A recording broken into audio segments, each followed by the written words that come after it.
Hello everyone, welcome back to the channel Shikshastra education, जहां हम chapter 3 में ऑलरेडी पार्ट 1 कंप्लीट कर चुके हैं, जहां हमने one motion of the earth that is rotation उसको जाना था और रोटेशन जिस पर होता है दैट इज ऑन एक्सिस उसके बारे में डिटेल में पढ़ा था। तो आज की क्लास में पढ़ेंगे second motion of the earth that is revolution. तो इसी के साथ स्वागत करती हूँ आप सभी का। आई होप आप सभी बहुत अच्छे होंगे, स्वस्थ होंगे और मस्त होंगे और डेफिनेटली अपनी स्टडीज तो अच्छे से कर ही रहे होंगे। तो चलिए जल्दी से शुरू करते हैं। लेकिन अगर आप पहली बार इस चैनल पर आए हैं और पहली बार मेरा वीडियो देख रहे हैं और आपको मेरा वीडियो अच्छा लगता है तो आप इस चैनल को सब्सक्राइब कर सकते हैं और उसके बाद लाइक कर सकते हैं। और इससे रिलेटेड कोई भी इशू होता है, कोई भी प्रॉब्लम होती है, you can comment on the comment box. So let's start. चलिए शुरू करते हैं हमारा second motion of the earth that is revolution. तो रिवॉल्यूशन क्या है? देखिए, रोटेशन के बारे में हम ऑलरेडी जान चुके हैं। रोटेशन क्या है? Spinning of the earth. अब वैसे ही उसी के साइमल्टेनियसली जो अर्थ है एक और मूवमेंट करती है और उसे हम बोलते हैं रिवॉल्यूशन। तो रिवॉल्यूशन देखिए, रिवॉल्यूशन हमेशा जब अर्थ करेगी, let's see here the second motion of the earth around the sun in its orbit. तो जब जैसे कि फॉर एग्जाम्पल रोटेशन हमने देखा था, तो रोटेशन कहाँ हो रहा था? अपनी एक्सेस पर हो रहा था। तो और that axis was again the imaginary line. अब वैसे ही रिवॉल्यूशन करने के लिए अर्थ ने अपना एक इमेजिनरी पाथ बना के रखा हुआ है और उस पाथ को हम क्या बोलते हैं? ऑर्बिट बोलते हैं। उस पाथ को हम बोलते हैं ऑर्बिट। सो जिसमें अर्थ रिवॉल्यूशन करती है दैट इज कॉल्ड ऑर्बिट। अब ये ऑर्बिट कैसा है, क्या है? अगेन मैं बार बार एक ही वर्ड यूज कर रही हूँ दैट इज इमेजिनरी। तो जितनी भी लाइंस हमने लास्ट चैप्टर्स में पढ़ी हैं जिस पर अर्थ रोटेट कर रही है, रिवॉल्व कर रही है, और भी हमने जो हॉरिजॉन्टल और वर्टिकल लाइंस देखी हैं अर्थ की सरफेस पर, ये सारी ही इमेजिनरी लाइंस हैं। अब हम बात कर रहे हैं ऑर्बिट की। तो देखिए कुछ इस टाइप से आपने हमेशा देखा होगा, ये ऐसे सन बना है बीच में और इसके आसपास इस टाइप से आपने डेफिनेटली जब सोलर सिस्टम का पिक्चर देखा है तो इस टाइप का एक पाथ देखा है जिस पर अर्थ क्या करती है? रिवॉल्व करती है। तो अब इसका शेप आपने कभी सोचा है कि ऐसा क्यों नहीं होता है, एकदम सर्कुलर क्यों नहीं होता है? आपने कभी ऐसा देखा है? No, I think definitely everyone have seen this in the oval shape. इस टाइप में हमने देखा है और इसी शेप में अर्थ क्या कर रही होती है? रिवॉल्व कर रही होती है। तो यही जो पाथ है, again this path is the imaginary. और ये हमने फर्स्ट चैप्टर में बहुत अच्छे से देख लिया था कि कैसे सारे प्लैनेट्स ने अपने डिफरेंट पाथ बना के रखे हुए हैं just because of the sun is attracting all the objects towards it. तो देखिए हम ऑर्बिट की बात कर रहे हैं। अब जब ये अर्थ इसके अराउंड रिवॉल्व कर रही है तो अर्थ को रिवॉल्व करने में टाइम कितना लग रहा है? It is taking 365 days in one revolution. जैसे रोटेशन कंप्लीट करने में अर्थ को 24 आवर्स लग रहे थे और उन 24 आवर्स को हमने as a one day consider कर लिया था, वैसे ही अर्थ को रिवॉल्व करने में टाइम कितना लग रहा है? 365 डेज लग रहा है और उन 365 डेज को हमने as a one year consider कर लिया है। लेकिन एग्जैक्टली 365 डेज नहीं लग रहे हैं। यहाँ पे एग्जैक्ट टाइम जो लग रहा है अर्थ को वो लग रहा है 365 डेज एंड 6 आवर्स। अब आप सोचेंगे ये 6 आवर्स कहाँ चले गए? हम तो सिर्फ 1 ईयर को 365 डेज में ही ले रहे हैं। अब ये 6 आवर्स कहाँ चले जाएंगे? तो आगे देखेंगे कि हम उन 6 आवर्स का क्या करते हैं। So we consider a year as consisting of 365 days and ignore 6 hours. हम क्या करते हैं? वो जो एक्स्ट्रा 6 आवर्स होते हैं उसको इग्नोर कर देते हैं। एक साल में हम ओनली 365 डेज लेते हैं और बाकी 6 आवर्स को इग्नोर कर देते हैं। अब वो जो हम हर साल इग्नोर करते हैं उन 6 आवर्स का क्या होता है? देखिए आपने डेफिनेटली एक वर्ड सुना होगा, लीप ईयर। क्या होता है ये लीप ईयर? तो देखिए 6 आवर्स सेव्ड एवरी ईयर। ये जो 6 आवर्स का ये जो रिवॉल्यूशन हो रहा है ये तो उसी फिक्स टाइम में हो रहा है, that is 365 days and 6 hours. और उन 6 आवर्स को हम हर साल क्या कर देते हैं, इग्नोर कर देते हैं, स्किप कर देते हैं, और वही 6 आवर्स को हम कर लेते हैं काउंट। कैसे काउंट करते हैं, 4 ईयर्स में। देखिए हर साल जब 6 ईयर्स हम हर साल सेव कर लेंगे तो ये ऐड होते जाएगा, और जब 4 ईयर्स कंप्लीट हो जाएंगे उसके बाद ये 4 टाइम ऐड होके कितने आवर्स का बन जाएंगे, 24 आवर्स। तो आपने जो लीप ईयर सुना हुआ है, और लीप ईयर में क्या होता है, डेफिनेटली वी नो कि लीप ईयर में क्या होता है, लेट्स सी हियर। अब ये जो सरप्लस हम ऐड करते हैं, ये 1 डे हम एक्स्ट्रा फरवरी में ऐड करते हैं। फरवरी हम देखते हैं एवरी 4 ईयर्स, हर 4 साल में जो फरवरी आती है उसमें डेज कितने होते हैं, 29 डेज होते हैं। वैसे बाकी ईयर्स में 28 डेज होंगे, बट 4 साल के बाद जब एक 4th ईयर जो आएगा उसमें 29 डेज होंगे। तो अब वो कैसा हो रहा है, जो हम 6 आवर्स ऐड करते जा रहे थे और जब वो 4 ईयर्स में ऐड हो गए थे तो वो कितने आवर्स हो गए थे, अगेन 24 आवर्स हो गए थे। और हमें पता है 24 आवर्स का क्या होता है, 1 डे होता है, इसलिए हमने उन 24 आवर्स को एज अ 1 डे, एक डे हमने फरवरी में इंक्रीज कर दिया है। नाउ लेट्स सी हियर, वो हमने ऐड कैसे किया है। देखिए आपको पता है ये सन है और अर्थ रिवॉल्व कर रही है। अर्थ को यहाँ से यहाँ तक पहुँचने में जो टाइम लग रहा है वो लग रहा है 365 डेज एंड 6 आवर्स। और जब हम इसको इग्नोर कर रहे हैं तो हमेशा के लिए इग्नोर नहीं कर रहे हैं, हम सिर्फ 3 ईयर्स के लिए इग्नोर कर रहे हैं। और यही जब 3 ईयर्स करके हम इग्नोर कर देते हैं तो जब 4th ईयर आती है, हमने देखिए पहले 365 डेज हुए एंड 6 आवर्स हुआ, अगेन 2nd ईयर में फिर सेम हुआ, 3rd ईयर में भी सेम हुआ, और 4th ईयर में भी यही सेम हुआ। अब क्या किया हमने, इन 6 आवर्स को ऐड कर लिया, ऐड करके ये कितना हो गया, 24 आवर्स। अब यही 24 आवर्स को हमने जब 4th ईयर में ऐड किया तो ये एज अ 1 डे इंक्रीज हो गया, और इस 1 डे को हमने कहाँ ले लिया, फरवरी में ऐड कर लिया। तो हम देखेंगे कि every 4th year February is of 29 days. फरवरी कितने डेज की होती है, 29 डेज की इंस्टीड ऑफ 28 डेज। बाकी टाइम में तो जो फरवरी होती है 28 डेज की होती है, but only in leap year. Leap year में क्या होती है, फरवरी 29 डेज की होती है। तो इस टाइप के ईयर को जब डेज कितने हो जाते हैं, 366 डेज हो जाते हैं, क्योंकि अब एक 1 day again added in the February. So now कितने डेज हो गए एक ईयर में, 366 डेज। और उस ईयर को हम क्या बोलते हैं, लीप ईयर बोलते हैं। अब हम पता कैसे करेंगे कि कौन सा ईयर लीप ईयर है, कौन सा नहीं है। सपोज अभी चल रहा है 2024, तो अभी क्या ये लीप ईयर है या नहीं है, चलिए देखते हैं ये लीप ईयर है कि नहीं, पता करते हैं। देखिए जब भी कोई ईयर है, जैसे 2024 है, हम उसको अगर 4 से डिवाइड करते हैं, 4 से डिवाइड क्यों कर रहे हैं, क्योंकि लीप ईयर जो है हर 4 ईयर्स में आ रहा है, एवरी 4 ईयर्स में। तो हम इसको जो भी ईयर अभी चल रहा है उसको हम 4 से अगर डिवाइड कर लेते हैं और वो फुल्ली डिवाइड हो जाता है, तो दैट मीन्स कि वो ईयर कौन सा ईयर है, लीप ईयर है। अगर हम एग्जाम्पल लेते हैं 2023 का, 23 तो हमें देख के ही लग रहा है कि ये 4 से डिवाइड नहीं होगा। तो डेफिनेटली जब जो ईयर 4 से डिवाइड नहीं हो रहा है, so that year is not leap year. और लीप ईयर नहीं है तो उसमें डेज कितने होंगे, 365 डेज ही होंगे। और जो फुली डिवाइड हो रहा है जैसे कि 2024, तो that year is considered as a leap year. तो यस, आपका ये जो ईयर है 2024, this is a leap year. और यहाँ इस ईयर में जो फरवरी थी जो निकल चुकी है, दैट वाज ऑफ 29 डेज।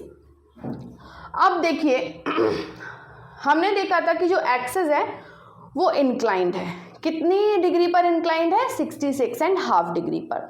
अब वैसे ही आपका जो ऑर्बिट है ना वो एग्जैक्ट सर्कल नहीं है। जैसे अगर मैं इस टाइप की ड्राइंग बनाती हूँ, इस टाइप से अगर सर्कल बना देती हूँ जिस पर अर्थ रिवॉल्व कर रही है, तो definitely it will be wrong, क्योंकि अर्थ का जो ऑर्बिट है वो इस शेप में है।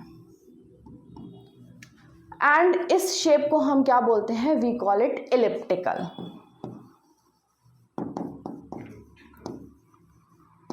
ये जो शेप है that shape is called elliptical shape. अब जैसे आपको दिख रहा होगा ओवल टाइप का है, सो ओवल टाइप का जो शेप है, बट फिर भी परफेक्ट ओवल भी नहीं है और ना ही तो सर्कल, सर्कल तो है ही नहीं, इसलिए हमने इसको एक डिफरेंट नेम दे दिया, दैट इज इलिप्टिकल। तो जो ऑर्बिट का शेप है जिसमें अर्थ रिवॉल्व करती है और जिस पाथ में रिवॉल्व करती है उस पाथ का जो शेप है that is elliptical. So notice that through out its orbit the earth is inclined in the same direction. देखिए जैसे मैंने बताया था अर्थ क्या है, इंक्लाइन है। कितनी डिग्री पर इंक्लाइंड है, 66.5 डिग्री पर। तो उसी इंक्लाइन वे में अर्थ क्या कर रही है, रिवॉल्व। ऐसा नहीं है कि जब वो रिवॉल्व कर रही है तो स्ट्रेट हो जाती है, नहीं, जो उसकी पोजीशन है, जिस एंगल पर वो इंक्लाइंड है उसी इंक्लाइंड वे में वो हमेशा रिवॉल्व कर रही है। तो जिस डायरेक्शन में वो इंक्लाइंड है, जैसे अभी हम बात करें इस डायरेक्शन में इंक्लाइंड है, तो इसी डायरेक्शन में अर्थ क्या कर रही है, रिवॉल्व भी कर रही है। मीन्स जिस डायरेक्शन में रोटेट कर रही है, जिस डायरेक्शन में अर्थ इंक्लाइंड है, in the same direction it is revolving around the sun. अब आती है air is usually divided into. अब देखिए एक एयर की तो हमने बात कर ली, एयर में कितने डेज हो रहे हैं, 365 डेज हो रहे हैं, और 6 आवर्स जो एक्स्ट्रा ऐड हम कर रहे थे उसको हम 4 ईयर्स में कंसिडर कर लेते हैं और उसे हम बोलते हैं लीप ईयर। अब एयर में डिफरेंट डिफरेंट सीजन्स आते हैं, है ना। जैसे अभी चल रहा है रेनी सीजन चल रहा है, और इसके बाद फिर आएगा winter season, then summer and spring and then autumn, इस टाइप से सीजन्स आते हैं। तो ये जो सीजन आपके डिफरेंट डिफरेंट सीजन आप देखते हैं अर्थ में, ये भी किस वजह से आते हैं, this is also because of the revolution of अर्थ। देखिए जब हम रोटेशन की बात कर रहे थे तो मैंने आपको बताया था रोटेशन से क्या हो रहा था, डे एंड नाइट चेंज हो रहे थे, और ये डे एंड नाइट तो हमेशा चेंज हो रहे हैं। और साथ साथ अर्थ क्या कर रही है, रिवॉल्व भी तो कर रही है, और रिवॉल्यूशन से क्या हो रहा है, जो हमारे सीजन्स चेंज हो रहे हैं, that is because of the revolution of earth. अब रिवॉल्यूशन से कैसे सीजन्स चेंज हो रहे हैं, that we will see here. Seasons change due to the change in the position of the earth around the sun. देखिए क्योंकि हमने जब हम इसके ऑर्बिट की बात कर रहे थे तो ये इलिप्टिकल है, आपको दिख रहा होगा यहाँ से तो बहुत पास दिख रहा है, यहाँ से जो अर्थ का डिस्टेंस है सन से वो पास है, और यहाँ से क्या है, यहाँ से दूर है। तो डेफिनेटली जब अर्थ सन से दूर होगी तो यहाँ पे टेम्परेचर क्या होगा, कम होगा, और जब ये अर्थ सन के पास आ जाएगी तो डेफिनेटली टेम्परेचर थोड़ा ज़्यादा हो जाएगा।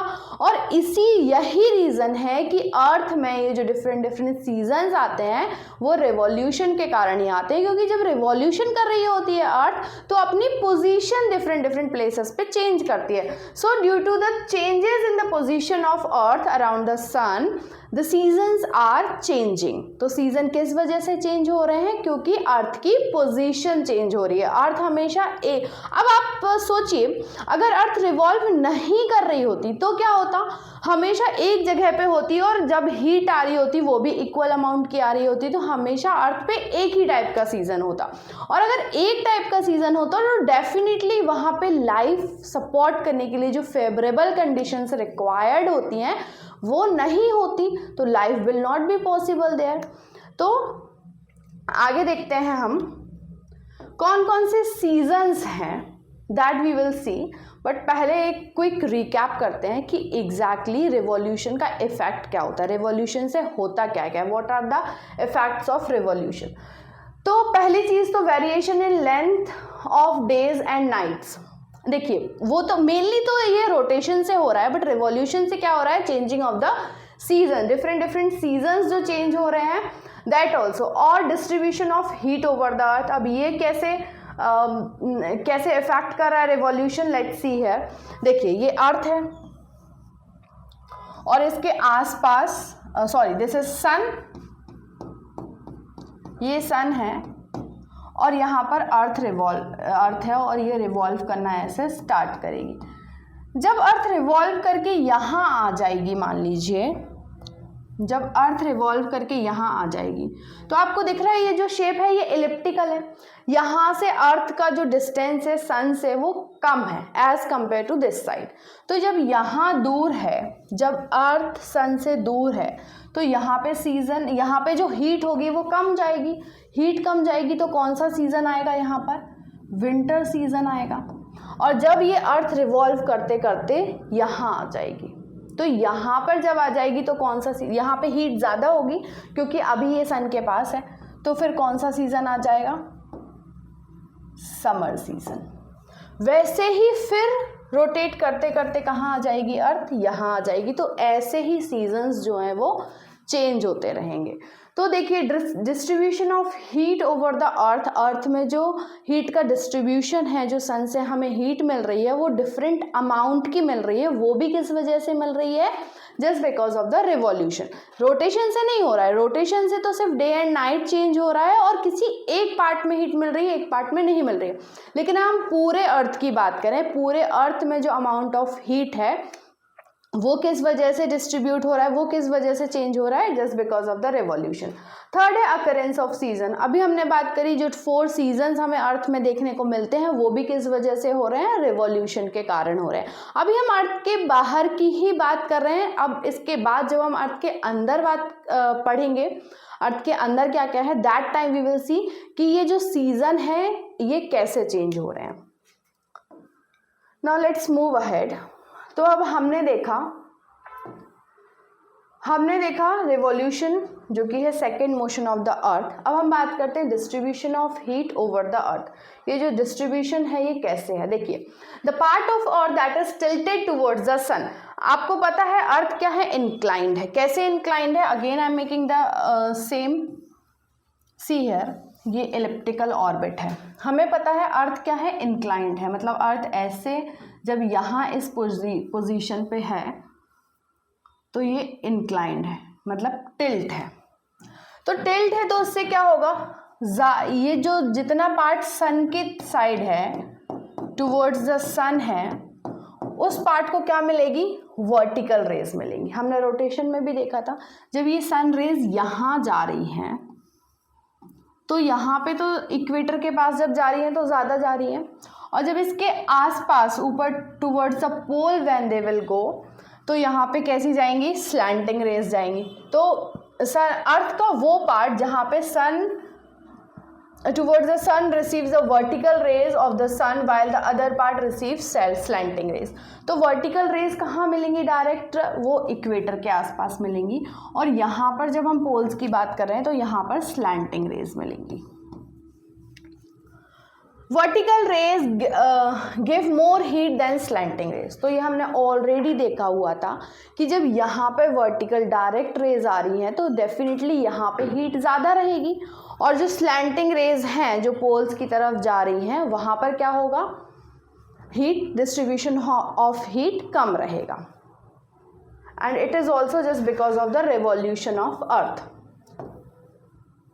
अब आप बता सकते हैं ऐसा क्यों हो रहा है? ये जो डिस्ट्रीब्यूशन ऑफ हीट है वाई ये ऐसा क्यों हो रहा है अलग अलग प्लेस? क्योंकि अर्थ तो हम बात करते हैं अर्थ सन के कंपैरिजन में बहुत छोटी है, तो आई थिंक अर्थ के पास जो हीट आ रही है वो टोटल पूरी हीट आनी चाहिए, पूरे अर्थ को कवर कर लेना चाहिए। लेकिन फिर भी ऐसा क्यों है? क्योंकि मैंने बताया आपको अर्थ क्या है? टिल्ट है, और उस वजह से जो सन की रेज आती हैं वो पूरी अर्थ को कवर नहीं कर पाती हैं। इस वजह से जो डिस्ट्रीब्यूशन ऑफ हीट है वो इक्वेटर पे ज़्यादा है और पोल्स पर कम है। मतलब हम इक्वेटर से जैसे ही पोल्स की तरफ मूव करेंगे तो हीट क्या होते जाएगा? कम होते जाएगा।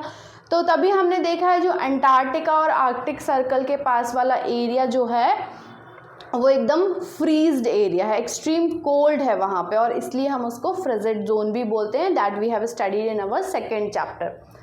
सो this is because the vertical rays are direct and concentrated in a small area. देखिए जब रेज वर्टिकली आ रही हैं तो वो उनको सिर्फ कम एरिया पे फोकस करना है, मींस इक्वेटर के आसपास वाले एरिया पे फोकस करना है। लेकिन जब रेज स्लैंटिंग आ रही है, स्लैंटिंग रेज जो आ रही हैं, they have to cover the large area, उनको लार्ज एरिया को कवर करना है, तो डेफिनेटली अमाउंट ऑफ हीट तो उतना ही है, लेकिन अगर एरिया कम कवर करना है तो वहाँ पे हीट ज़्यादा होगी, और वहीं उतनी ही हीट को एरिया ज़्यादा कवर करना है, तो definitely amount of heat means जो हीट होगी, temperature will go down. So the slanting rays are spread out over a large area. So also the vertical rays pass through a shorter distance. अब देखिए, जब हम बात कर रहे थे कि अर्थ जो है वो रोटेट भी कर रही है और रिवॉल्व भी कर रही है, तो क्योंकि देखिए वर्टिकल रेज जो जा रही है इनको शॉर्ट डिस्टेंस ट्रेवल करना है, वो कम डिस्टेंस के साथ ही अर्थ में एंटर कर जा रही है। लेकिन जो स्लैंटिंग रेज हैं उनको ज़्यादा डिस्टेंस ट्रेवल करना है अर्थ तक पहुंचने के लिए, तो ऑब्वियसली ज़्यादा डिस्टेंस ट्रेवल करेंगी तो वहाँ पे अमाउंट ऑफ हीट क्या हो जाएगा, कम हो जाएगा, डाउन हो जाएगा।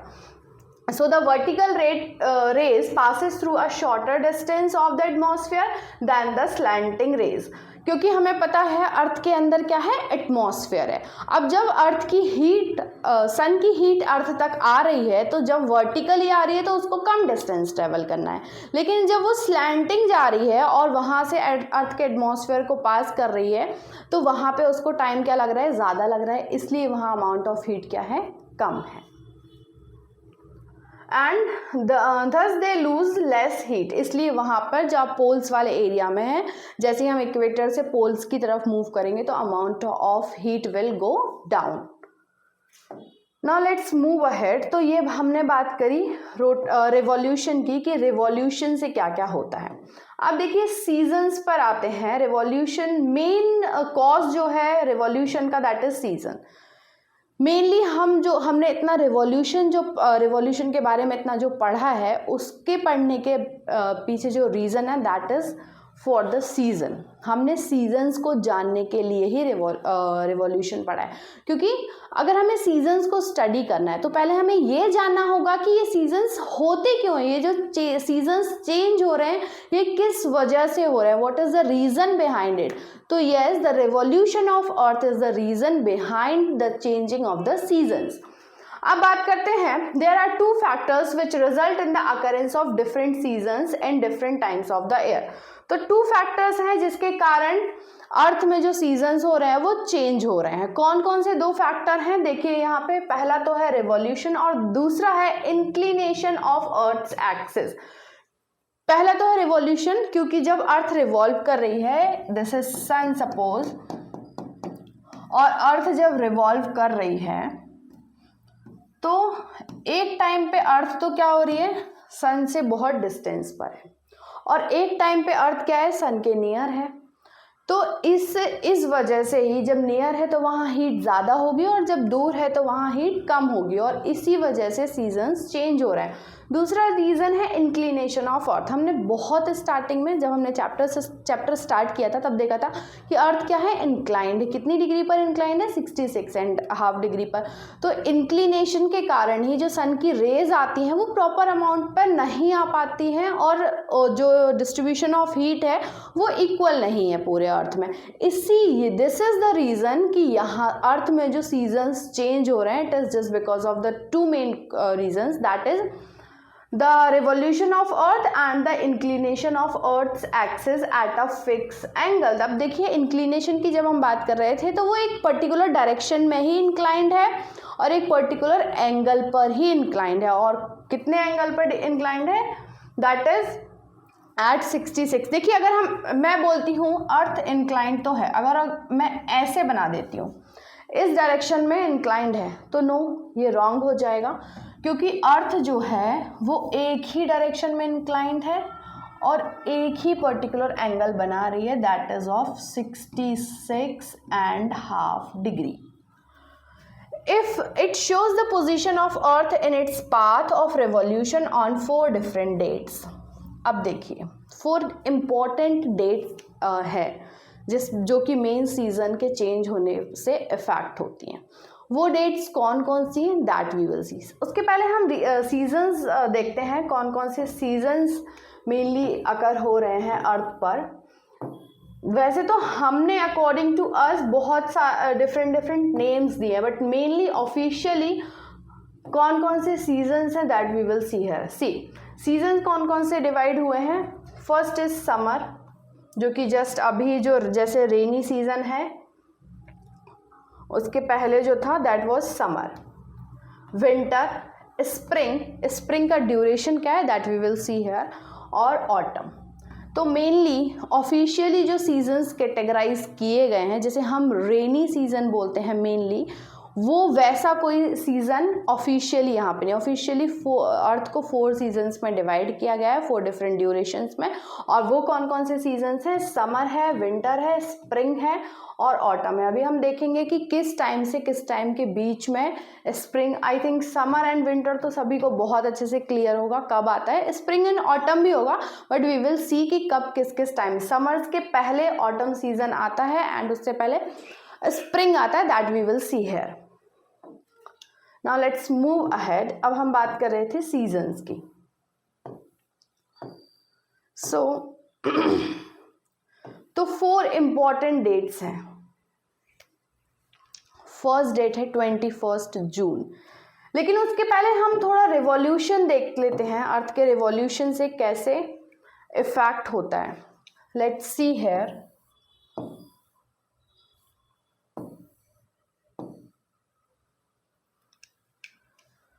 Suppose this is earth.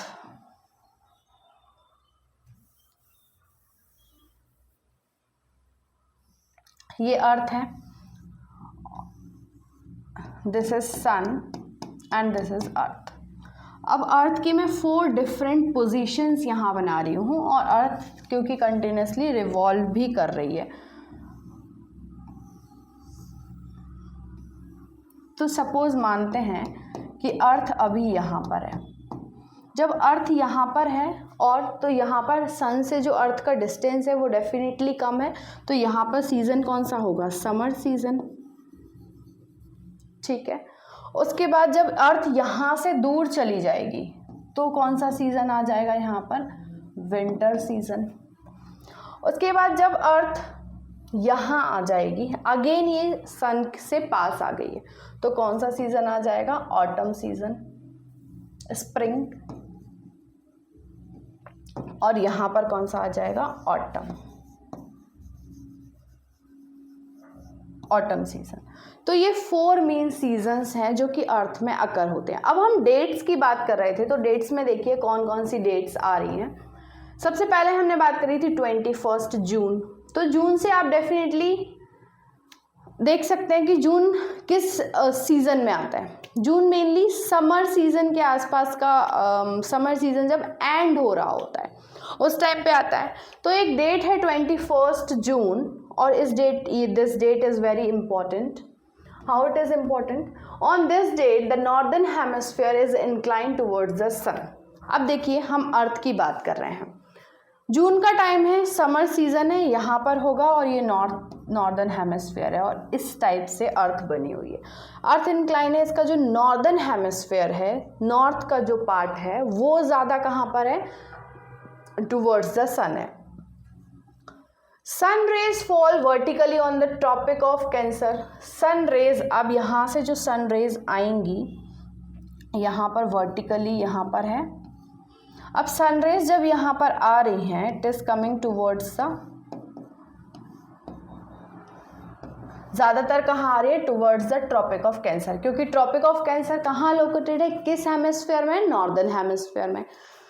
Since the rays of sun are direct and day light. अब देखिए क्योंकि जो अर्थ है वो टिल्ट है, इंक्लाइंड है, तो जब सन की रेज आ रही हैं वो डायरेक्टली अभी इस टाइम पे इक्वेटर पे नहीं आ रही है। वैसे तो मैंने ज़्यादातर बोला है कि डायरेक्टली वर्टिकल रेज कहाँ पर आती हैं, इक्वेटर पर आती हैं, लेकिन अभी जब समर सीजन चल रहा है, जब ये डेट है 21 जून को, एक डेट ऐसी आती है पूरे साल में जब अर्थ क्या होती है, टिल्ट तो है, और अर्थ पर सन की जो रेज आ रही हैं वो एग्जैक्टली कहाँ पर आ रही हैं, ट्रॉपिक ऑफ कैंसर पे। मोस्ट ऑफ द टाइम तो डायरेक्ट वर्टिकल रेज किस पर आती हैं, इक्वेटर पर आती हैं, लेकिन 21 जून को क्या हो रहा है, जो सन की रेज है वो कहाँ पर आ रही हैं, ट्रॉपिक ऑफ कैंसर पर आ रही हैं। अब ट्रॉपिक ऑफ कैंसर पर जितने भी एरिया लोकेटेड है, जैसे हमारा इंडिया भी कहाँ पर लोकेटेड है, किस लाइन पर लोकेटेड है, that is at Tropic of Cancer. तो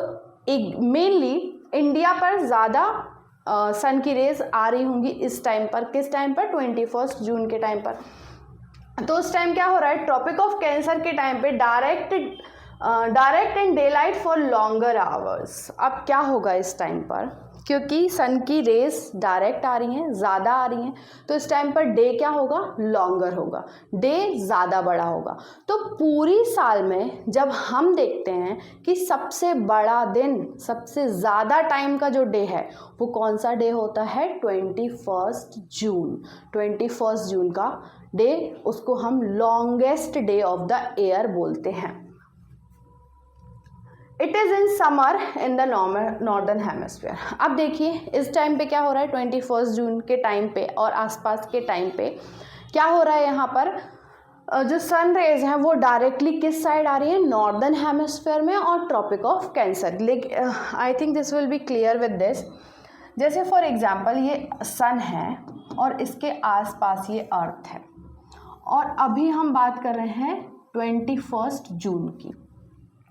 21 जून को जो सन रेज आएंगी, वैसे तो मैंने कहा है सन रेज हमेशा किसके वर्टिकल रहती हैं, इक्वेटर के, लेकिन 21 जून को क्या होगा, जो सन रेज होंगी वो किसके वर्टिकल दिखेंगी हमें, क्योंकि अर्थ की एक ऐसी पोजीशन आ जाएगी जहां पर अर्थ इंक्लाइंड है और उसका maximum part means northern hemisphere वाला पार्ट किसकी तरफ है, सन की तरफ है, और इसलिए उसका जो मेन जो सन रेज है वो वर्टिकल किसके हो जाएंगी, ट्रॉपिक ऑफ कैंसर के हो जाएंगी। तो ट्रॉपिक ऑफ कैंसर जहाँ से पास हो रही है, जिन जिन प्लेसेस से पास हो रही है वहाँ पे हीट ज़्यादा हो जाएगी, और हीट ज़्यादा होगी और सन रेज ज़्यादा आएंगी और लॉन्ग टाइम के लिए आएंगी, तो डेफिनेटली वहाँ पर डे क्या होगा, लॉन्ग होगा। तो इसलिए हम 21 जून को कह सकते हैं कि this is the longest day of the year. So 21 June is the longest day and the short. अब देखिए एक पूरा दिन तो 24 आवर्स में ही होगा, इतना तो हमें पता है। अब जब डे लॉन्ग है, फुल डे जो डे टाइम है that is long in whole year, पूरे साल में ये सबसे बड़ा दिन है, तो ऑब्वियसली इस दिन में जो नाइट होगी वो शॉर्टेस्ट नाइट कहलाएगी। सो 21 जून को क्या होगा, डे 21 जून का जो डे टाइम होगा that will be the longest day of the year and it's night will be the shortest night of the year in the northern hemisphere. तो अभी हम बात करें नॉर्दर्न हेमिस्फीयर की, जहां पर हमारा इंडिया है। इसी का अपोजिट कहाँ हो रहा होगा, सदर्न हेमिस्फीयर में। अब देखिए नॉर्दर्न हेमिस्फीयर में तो डे क्या है, लॉन्ग है, सबसे लॉन्गेस्ट डे है। वैसे ही सदर्न हेमिस्फीयर की बात करें तो वहाँ पे क्या हो रहा होगा, वहाँ पे सबसे शॉर्टेस्ट डे हो रहा होगा, that also we will see. अब देखिए in the southern hemisphere the condition are just opposite. अब अगर हम ये जो 21 जून के डे की बात कर रहे थे, ये हम नॉर्दर्न हेमिस्फीयर की बात कर रहे थे। अब वैसे ही इसका अपोजिट कहाँ हो रहा होगा, सदर्न हेमिस्फीयर में। तो क्योंकि देखिए नॉर्दर्न हेमिस्फीयर में अभी सीजन कौन सा चल रहा है, समर सीजन चल रहा है, बट सदर्न हेमिस्फीयर में क्या हो रहा होगा, क्योंकि सदर्न हेमिस्फीयर में अब रेज कैसी जा रही होंगी, वर्टिकल। देखिए वैसे हमेशा वर्टिकल रेज कहाँ होनी चाहिए, इक्वेटर पे होनी चाहिए, लेकिन अभी समर सीजन में और स्पेशली 21 जून को ये जो सन रेज है ये कहाँ जा रही हैं, ट्रॉपिक ऑफ कैंसर पे जा रही हैं। तो मतलब इसका जो साउथ पार्ट है यहाँ तो जो रेज जा रही है वो बहुत ही स्लैंटिंग रेज जा रही होंगी।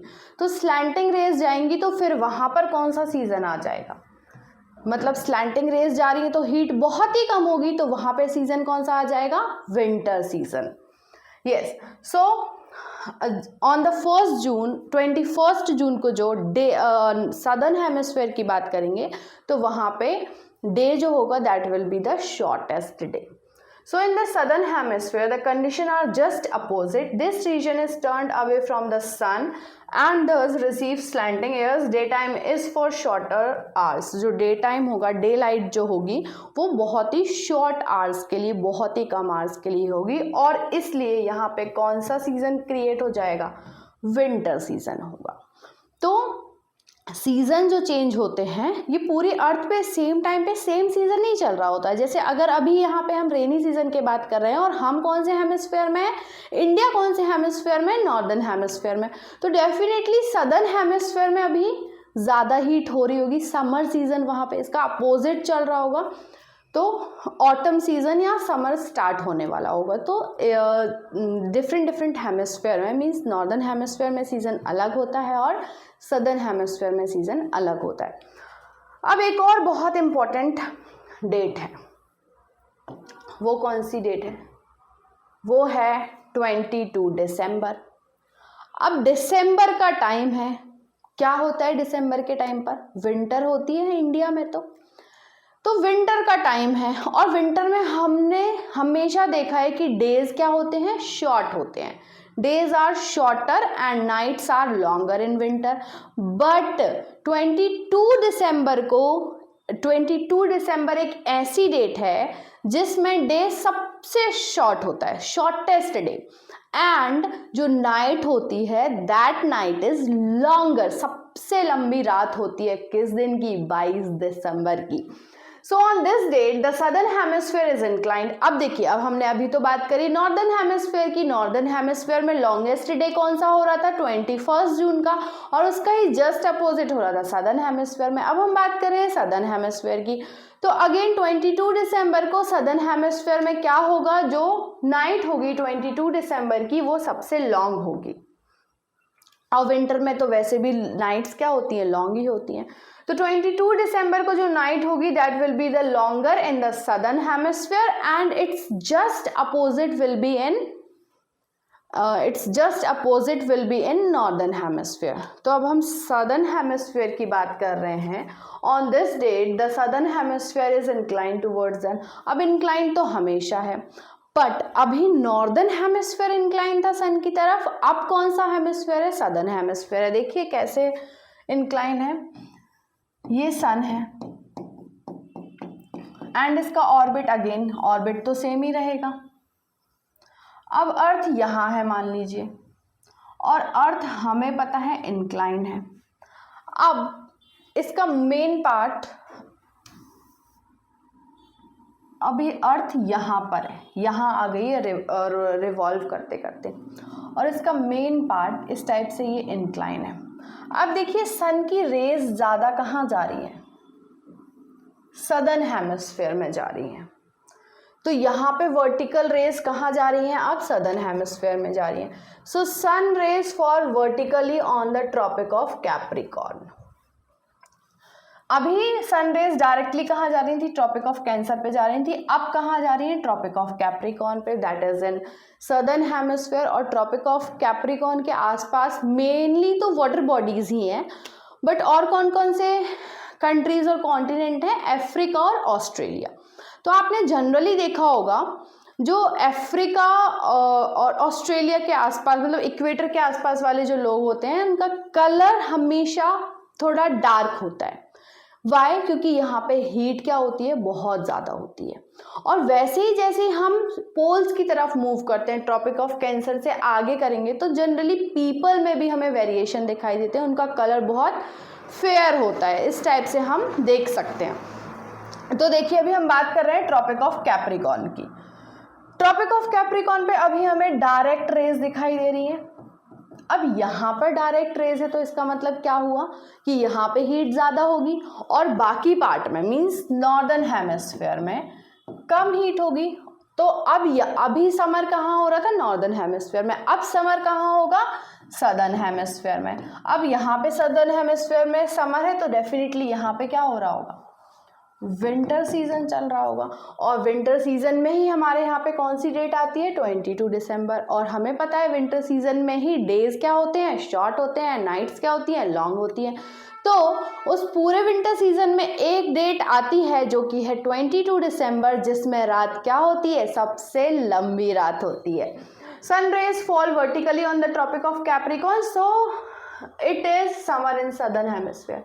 जब सन की रेज वर्टिकली कहाँ आ रही थी, ट्रॉपिक ऑफ कैप्रिकॉर्न पर आ रही थी, सॉरी ट्रॉपिक ऑफ कैंसर पर आ रही थी, तो वहाँ पे समर थी। अब सन की रेज वर्टिकली कहाँ आ रही है, ट्रॉपिक ऑफ कैप्रिकॉर्न पर आ रही है, तो अब समर कहाँ हो गई, सदर्न हेमिस्फीयर में। तो और इसी के अपोजिट सीजन कहाँ चलेगा, नॉर्दर्न हेमिस्फीयर में। Places here have the longest day, अब क्योंकि यहाँ पर समर है सदर्न हेमिस्फीयर में, तो यहाँ पे डेज क्या होंगे, लॉन्ग होंगे, और इसका ही अपोजिट कहाँ होगा, हमारे हेमिस्फीयर में, दैट इज नॉर्दर्न हेमिस्फीयर, वहाँ पे डेज क्या होंगे, शॉर्ट होंगे। So and the shortest night of the year on this date. तो देखिए हमने 2 इंपॉर्टेंट डेट्स देखी, कौन कौन सी, 21 जून और 22 दिसंबर। 21 जून को क्या होता है, पूरी साल में जो सबसे लॉन्ग डे होता है वो होता है 21 जून, और पूरी साल में जो सबसे लॉन्गेस्ट नाइट होती है वो कौन सी होती है, 22 दिसंबर की। और इसका ही जस्ट अपोजिट कहाँ हो रहा होता है, सदर्न हेमिस्फीयर में। जब नॉर्दर्न हेमिस्फीयर में 21 जून को लॉन्ग डे है तो सबसे शॉर्ट डे कहाँ होगा, सदर्न हेमिस्फीयर में। वैसे ही 22 दिसंबर की रात जो सबसे लंबी है वो कहाँ है, नॉर्दर्न हेमिस्फीयर में है, और उसके ही जस्ट अपोजिट 22 दिसंबर का दिन जो कि क्या होगा, सबसे लॉन्ग होगा, वो कहाँ होगा, सदर्न हेमिस्फीयर में। I hope this is clear to everyone. On the other hand, so इसका अपोजिट कहाँ होगा, नॉर्दर्न हेमिस्फीयर में। नॉर्दर्न हेमिस्फीयर में क्या हो रहा होगा, सन की रेज कैसी आ रही होंगी, स्लैंटिंग रेज आ रही होंगी, और इस वजह से यहाँ पे डेज क्या होंगे, शॉर्ट होंगे, और यहाँ पे कौन सा सीजन हो रहा होगा, विंटर सीजन हो रहा होगा। तो अभी हमने 2 सीजन्स की तो बात कर ली है, that is summer and winter. अभी हमारे 2 सीजन और बचे हैं, that is spring and autumn season.